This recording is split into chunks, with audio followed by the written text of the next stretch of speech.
భయపడకుము, నేను మొదటి వాడను కడపటి వాడను, జీవించువాడనై ఉన్నాను.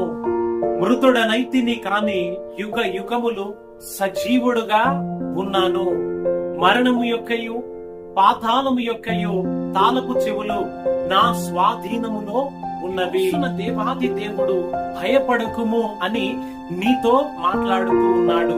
ఆయన మొదటి వాడైన దేవుడని, మరి చివరిగా ఉండే దేవుడని, ఇదిగో ఈ యొక్క సర్వ మానవాళి పాపముల నిమిత్తము మృతి పొందియు సజీవుడుగా లేచిన దేవుడు అని, మరి మరణము యొక్క పాతాళము యొక్క తాళపు చెవులు ఆయన స్వాధీనములో ఉన్నవి అని మనకు స్పష్టముగా తెలియజేస్తూ ఉన్నాడు. ఈ యొక్క సత్యాన్ని వింటున్న నీవు ఆ యొక్క దేవాది దేవుని ప్రేమను, రక్షణను స్వీకరించి దేవుని నిత్య రాజ్యములోనికి నీవు నడిపించబడుదువుగాక.